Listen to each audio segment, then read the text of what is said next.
ഒരു ക്വസ്റ്റ്യൻ ചോദിക്കട്ടെ. ഡാഷ് എന്നൊരു പെൺകുട്ടി കയ്യിൽ ഡാഷുമായിട്ട് പോയപ്പം കല്ല് തട്ടി താഴെ വീണ് ഡാഷ് ഉടഞ്ഞു പോയി. എന്താന്ന് പറയാൻ പറ്റുമോ? ഡാഷ് എന്തോന്ന് ഫില്ല്. ഡാഷ് എന്നൊരു പെൺകുട്ടി, ഡാഷ് നിനക്ക് പൂരിപ്പിക്കാനുള്ളതാ. ഡാഷ് എന്നൊരു പെൺകുട്ടി കയ്യിൽ ഡാഷുമായിട്ട് പോയപ്പം കല്ലിൽ തട്ടി താഴെ വീണ് ഡാഷ് ഉടഞ്ഞു പോയി.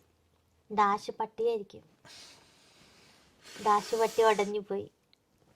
എടി ഡാഷ് എന്നൊരു പെൺകുട്ടി ഡാഷ് പട്ടിയുമായി പോയപ്പോ ഡാഷ് കല്ലിൽ തട്ടി ഉടഞ്ഞു പോയി. ഡാഷ് അവളുടെ പേര് ഫസ്റ്റ്. ഡാഷ് എന്നൊരു എല്ലാം ഒറ്റ പേരാ. ഈ ഡാഷ് തന്നെയാണ് മൂന്നിടത്ത് ഫില്ല് ചെയ്യേണ്ടത്. ഡാഷ് അല്ല. നീ എന്ത് തേങ്ങയാണ് പറയുന്നത്? എനിക്കൊന്നും മനസ്സിലാവുന്നില്ലല്ലോ. ഡാഷ് അല്ലേ? അത് ഇങ്ങനത്തെ മറ്റേ സാധനം തന്നെയാണോ? എടി ഡാഷ് ഫില്ല് ചെയ്യണം. ഇങ്ങനെ ഇന്ന പെൺകുട്ടി ആണല്ലോ.